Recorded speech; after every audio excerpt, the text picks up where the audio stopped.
여러분 교재 오늘 136쪽입니다. 오늘 44가 한번 따라 하시겠습니다. 은혜의 방편. 은혜의 방편. 그 두 번째 시간이고 지난 여름 방학할 때 첫 번째 시간 두 가지를 설명을 드렸어요.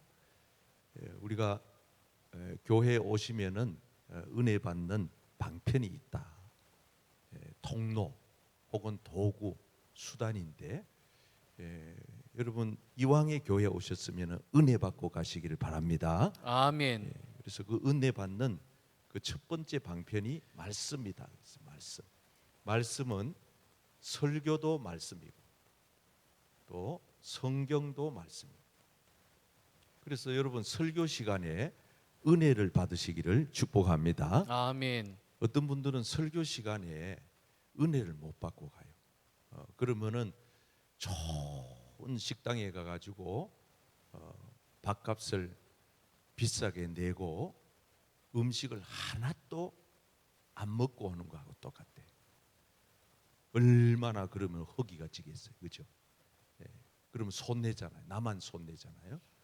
여러분들이 교회에 오셔가지고 설교 시간에 말씀을 들으시면서 반드시 하나님이 주시는 은혜를 받고 가시기를 축복합니다. 아멘. 우리 옆 사람을 한번 축복합시다. 설교 말씀에 은혜 받고 갑시다. 설교 말씀에 은혜 받고 갑시다. 우리 교회 설교가 은혜가 되면 아멘. 아멘. 정말 은혜가 되면 더 크게 아멘. 아멘.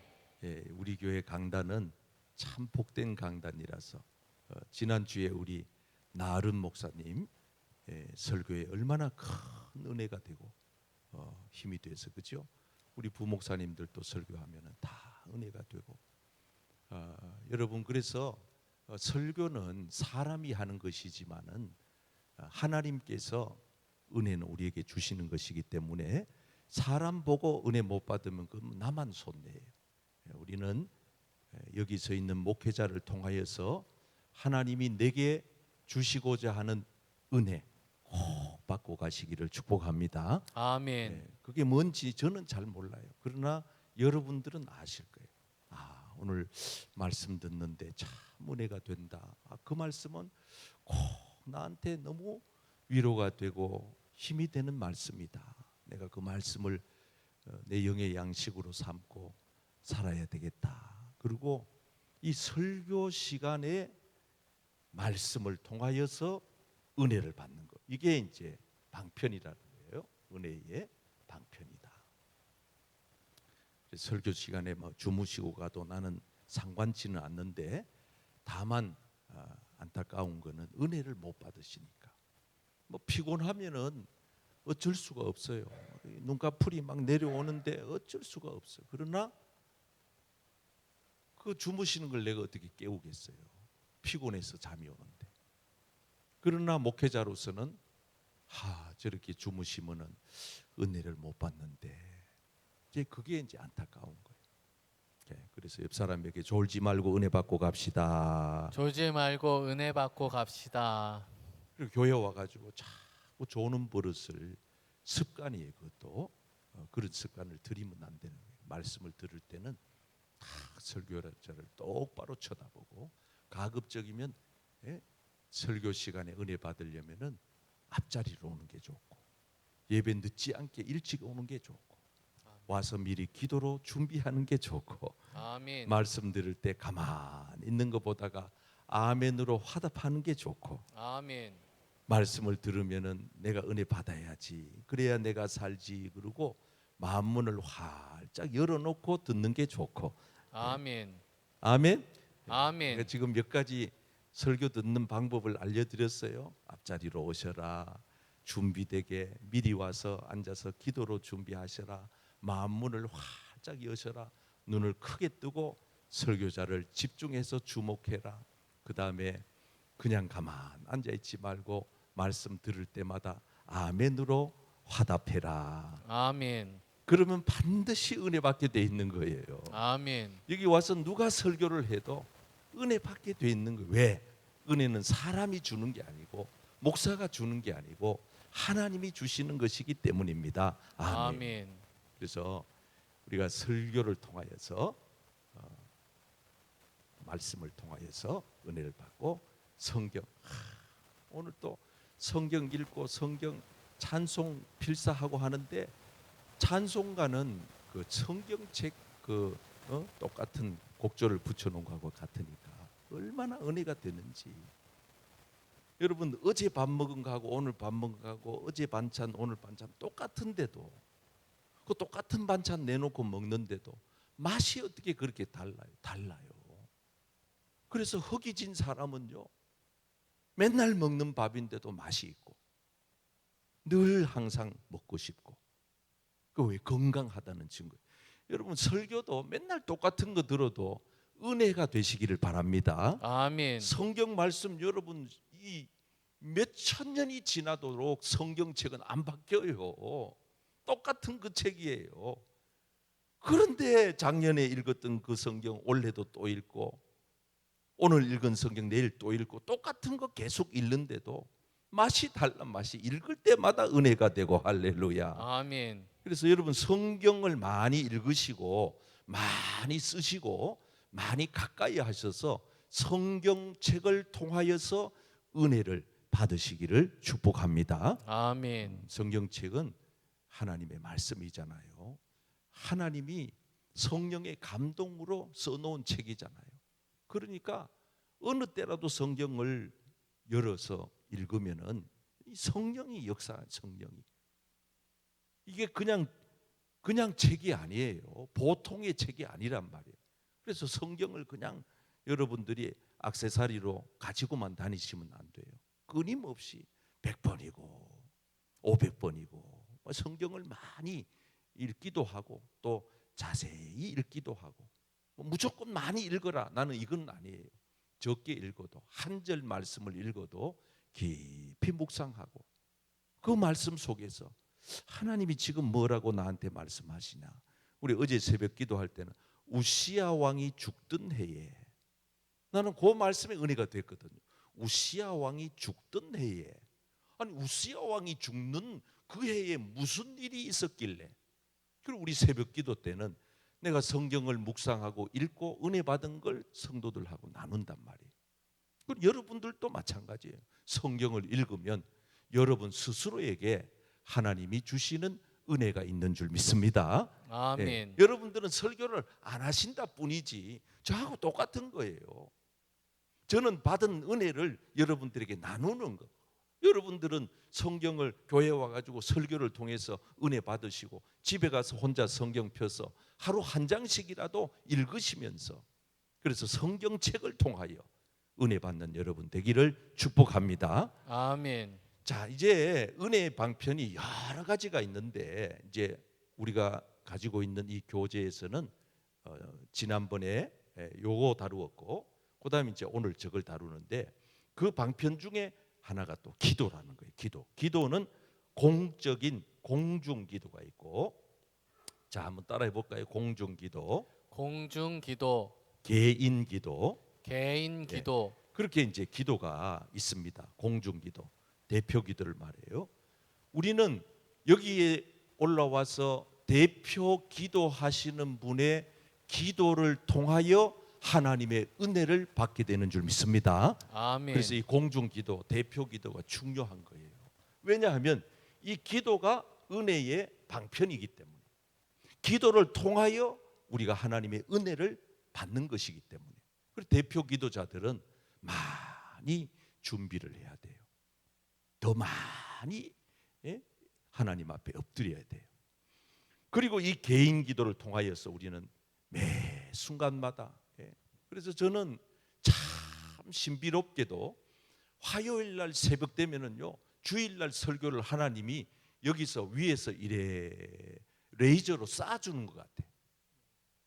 이게 거의 제 목회 이 덕천교회에 와서 10여 년 동안 목회하면서 매주일 설교한 주일날 설교 본문은 화요일날 새벽기도 마치고 거의 주님이 주시는 그 응답을 가지고 그걸 가지고 묵상하고 설교 준비해가지고 주일날 교인들하고 설교를 하는 거예요. 개인 기도 시간에 이거는 경험을 안 해본 분은 잘 몰라요. 그래서 우리가 개인 기도 시간에 하나님의 은혜가 우리 각자에게 임해 오는 줄 믿습니다. 아멘. 기도 안 하면은 은혜 없다. 따라합시다. 기도 안 하면 기도 안 하면 은혜 못 받는다. 은혜 못 받는다. 여기서 말하는 은혜는 기도로 통한 은혜를 말하는 거예요. 말씀을 통해서 은혜 받으면 되지 뭐. 되기는 돼요. 그러나 이 은혜도 있는데 어떡합니까? 이 은혜도 개인 기도하다가 주시는 은혜도 있다는데, 그럼 이왕이면은 여러분 이 모든 것을 통하여 은혜의 생활을 누리시기를 축복합니다. 아멘. 아니 한 가지만 얻을 이유가 뭐 있어요? 이왕에 여기 왔다가 가는데 기도를 통해서 대표 기도자를 통해서도 은혜 받고 개인 기도를 통해서도 은혜 받고 아멘. 성경책을 통해 은혜 받고 아멘. 설교를 통해 은혜 받고 아멘. 은혜 받고 가셔야지. 은혜 받고. 그래서 아멘. 여러분 교회에 와서는 은혜를 받고 가시기를 축복합니다. 아멘. 괜히 교회에 와가지고 시험 들고 가고 상처받고 가고, 그거는 교회가 뭔지 몰라서 그래. 교회는 사람 보고 오는 게 아니잖아요. 하나님 보고 와서 하나님이 주신 은혜 받으러 오는 거지. 아니 여러분 병원에 가가지고 치료받으러 가면서 병원의 수의 아저씨 기분 나쁘다고 화 벌컥 내고 그 병원 안 가면 누가 손내요? 자기만 손낸 거예요. 나는 그 수의 아저씨 만나러 거기 간 게 아니에요. 내 병 고치러 갔단 말이에요. 내가 원하는 목적을 이루어야지. 그 병원에 기분 나빠 나는 못 가. 아유 병원이 왜 저래 지저분하노? 나는 더러워 못 가겠네. 그러면 자기 병 못 고치는 거예요. 좋은 병원에 좋은 의사 소문 듣고 가서 내가 원하는 목적을 달성해야 되는 거죠. 여러분들이 교회에 오셔가지고 첫째는 예배를 통하여 하나님께 영광이 되시기를 바랍니다. 아멘. 두 번째는 하나님 아버지가 주시는 은혜를 받고 가시기를 축복합니다. 아멘. 그리고 교회 와가지고 은혜 받으면은요 꽃에 물 주는 거하고 똑같아. 따라합시다. 은혜는 꽃에 물 주는 거다. 꽃에 물 주는 거다. 시들시들 말라가던 거 우리 권사님이 새벽기도 와가지고 이곳저곳 살펴보면서 말랐는 거는 이파리 따내고 또 이래 밑에 손녀보고, 내가 저서 기도하다가 보면 뭐 부시럭부시럭 이래 보면은 요래 손을 이래 넣고 여기 오아시스가 요 안에 있거든. 여기 말랐으면 또 물을 이래 부어놓고 가고, 그러면 요게 또 꽃이 또 싹 핀단 말이야. 싹 핀단 말이야.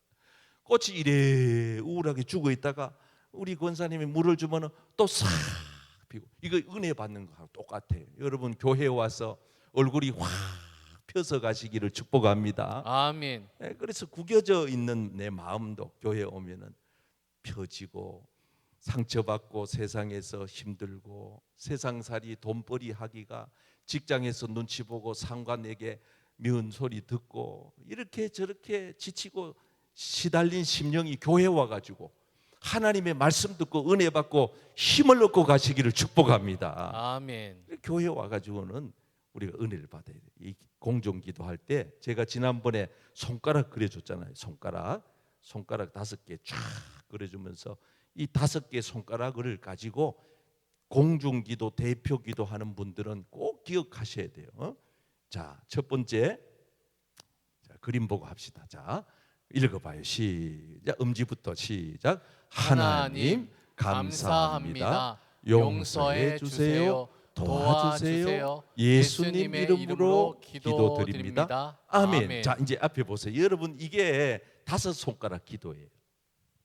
이게 제자 훈련할 때 우리가 꼭 같이 나누는 건데, 하나님을 대상을 부르는 대상. 하나님을 찾아야 돼. 내가 기도하는 그 기도의 대상자가 하나님이니까 하나님을 먼저 불러놓고, 대표 기도하시는 분들 잘 보세요. 이렇게 해서 3분 안에 맞춰야 돼요. 너무 길게 하면 안 돼요. 길게 할수록 준비가 덜 된 거예요. 저도 설교가 길 때는요 준비 덜 되면 길어져요. 딱 준비될 때는요 그 시간에 딱 맞춰요. 오늘 한번 여러분 시간 한번 체크해 보세요. 목사님 준비가 됐나 안 됐나. 두 번째는 감사예요. 감사. 하나님 감사. 감사의 내용이 반드시 들어가요. 나의 죄를 씻어주셔서 감사하든, 건강을 지켜줘서 감사, 오늘 이렇게 좋은 날씨 줘서 감사. 하여튼 감사의 내용이 들어가요. 그 다음에 용서라고 하는 것은 회개의 기도가 반드시 들어가요. 개인의 회개를 하면 안 돼요. 여기는 개인의 기도 자리가 아니잖아. 대표의 기도 자리잖아. 우리 모두의 죄를 용서해 주세요. 주여, 우리가 아버지의 말씀대로 살지 못했습니다. 용서해 주세요. 이래지. 하나님 아버지, 저는 지난 한 주간 죄를 많이 지었습니다. 그거는 개인 기도. 공중 기도, 대표 기도는 우리 모두의 죄를 용서해 주세요. 그 다음에 세 번째, 도와주세요. 이거는 이제 간구예요. 여기 와가지고 하나님, 우리 교회도 도와주시고, 불쌍한 사람도 도와주시고, 교육부도 도와주시고, 찬양대도 도와주시고, 이런저런 이제 도움을 요청하고 마지막에 예수님의 이름으로 기도합니다. 그래서 대표 기도는 가급적이면 3분 내에 끝을 내는 4분까지 가는 것도 너무 그래요. 그러니까 우리가 공중 기도를 통해서 은혜 받고 개인 기도를 통해서 은혜 받고 이 모든 것이 은혜의 방편이다. 자, 오늘은 따라합시다. 성례, 세례, 성찬. 결국은 이 성례 안에 요 두 가지가 들어가 있으니까 오늘은 성례에 대해서만 살펴보는데, 이 성례가 은혜의 방편이라는 거 여러분 교재 136페이지 참고하시고 앞에 있는 자막을 보시면서 의미가 뭐냐? 의미는 인간을 구원하시기 위한 하나님의 사용하시는 도구다 그랬어요. 방편이라, 은혜의 방편이라는 것은. 자, 한번 2번 읽어보겠습니다. 은혜의 방편은 시작. 은혜의 방편은 성령의 사역이다. 3번 말씀을 통하여 성례의 의미를 깨닫게 될 때 완성적 은혜의 수단이 된다. 4번 성례는 교회의 거룩한 의식으로 세례와 성찬이 있다. 5번 세례에는 물을, 성찬은 떡과 포도즙을 사용한다. 예, 그래서 이 성례라고 할 때에 우리가 이게 거룩한 예식이라는 뜻이잖아요. 거룩한 예식에 교회 안에 두 가지가 있다는 거예요. 세례와 성찬이 있다. 하나님은 우리에게 은혜를 주시는데 여러 가지 도구가 있는데, 방편이 있는데, 그 가운데 세례를 통하여 우리에게 은혜 베풀기를 원하신다는 거예요. 그래서 여러분 신앙생활 하면은 반드시 세례를 받고 신앙생활을 하고, 이미 세례를 받으셨으면 감사하기를 바랍니다. 아멘. 그 다음에 성찬식이라고 하는 것은 이건 굉장히 중요한 거예요. 그 다음에 살펴보겠습니다. 먼저 세례를 한번 살펴봐요. 성경에 보면 예수님께서 세례를 주라, 베풀라, 예수님이 하신 말씀 읽어봅시다. 시작. 그러므로 너희는 가서 모든 민족을 제자로 삼아 아버지와 아들과 성령의 이름으로 세례를 베풀고. 예수님께서 세례를 베풀라 말씀하셨어요. 이 세례의 의미는 한 4가지 정도 있는데, 동그라미 1, 2, 3, 4번 읽어볼까요? 시작. 죄악을 씻음 받는 것, 죄에 대해 죽고 하나님을 향하여 새 생명으로 사는 것, 하나님과 새로운 관계를 맺는 것. 그래서 우리가 세례를 받을 때는 사실은 이제 우리 통합 측 장로교 같은 경우에는 이제 이 물을 머리에다가 이렇게 찍어서 약식으로 하지만은, 저는 통합 측 목사지만은 사실은 물 속에 이렇게 들어갔다 나오는 게 훨씬 더 유익하다, 이런 생각을 개인적으로 하고 있어요. 우리가 물 속에 몸을 완전히 잠갔다가 다시 거기에서 일어나는 것은 굉장히 중요한 의미가 있는 거예요. 물 안에 들어갔다는 것은 난 죽었다 이 뜻이에요. 그리고 다시 나왔다는 것은 난 새롭게 살았다 이런 뜻이니까 이 훨씬 더 성경적인 의미가 더 가깝다는 거예요.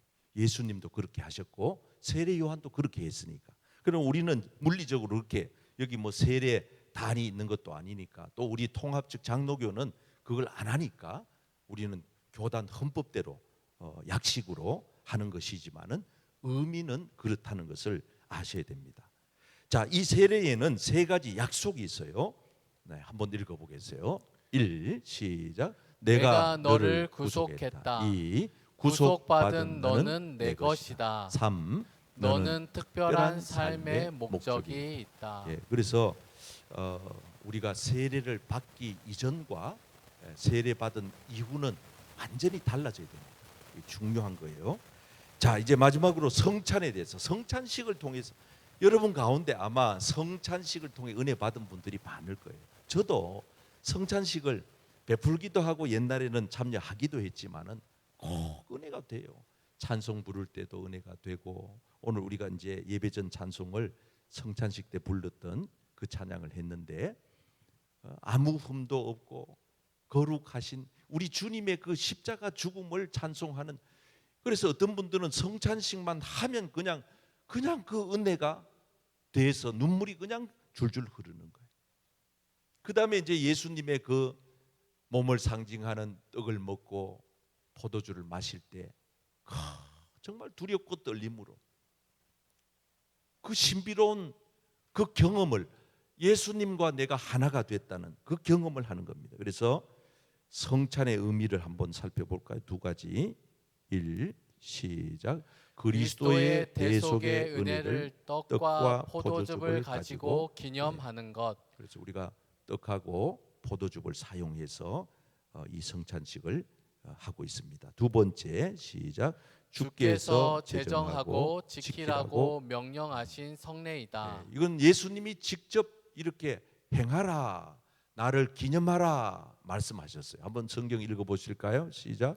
축사하시고 떼어 이르시되 이것은 너희를 위하는 내 몸이니 이것을 행하여 나를 기념하라 하시고. 그래서 예수님께서 직접 우리에게 행하라.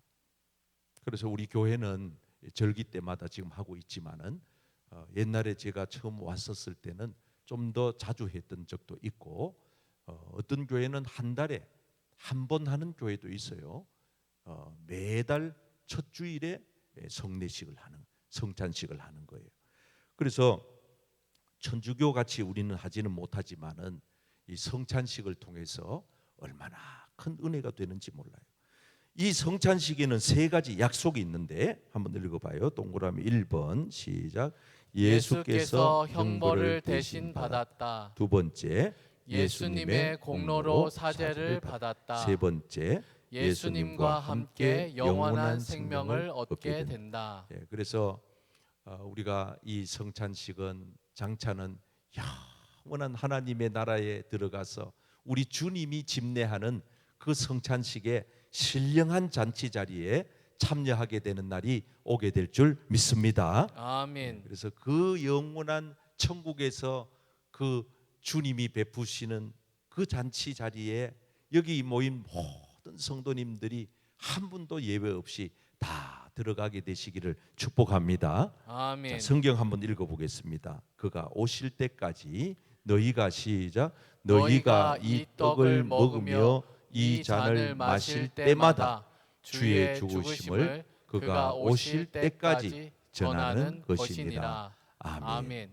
그래서 우리 교회에서 베푸는 성찬식에는 어떤 일이 있어도 빠지지 않도록, 그래서 여러분들이 잘 준비해서 성찬식 포도주와 포도즙과 떡을 먹고 마실 때에 신비한 하나님의 은혜를 경험하게 되기를 축복합니다. 아멘. 자, 그래서 오늘까지 이제 은혜의 방편 두 번 말씀을 정리해 드리면, 우리가 교회 생활을 통해서 은혜를 누려야 되는데 말씀을 통해, 따라합시다. 말씀을 통해, 설교를 통해, 성경책을 통해, 기도를 통해, 공중 기도를 통해, 개인 기도를 통해, 성례를 통해, 세례를 통해, 성찬을 통해, 이런 모든 교회에서 이루어지는 일들을 통하여 은혜를 누리시기를 축복합니다. 아멘. 그래서 우리가 교회에 와가지고는 반드시 은혜를 받고 가셔야 되고, 여러분들의 삶 속에 은혜가 충만케 되기를 주님의 이름으로 축복합니다.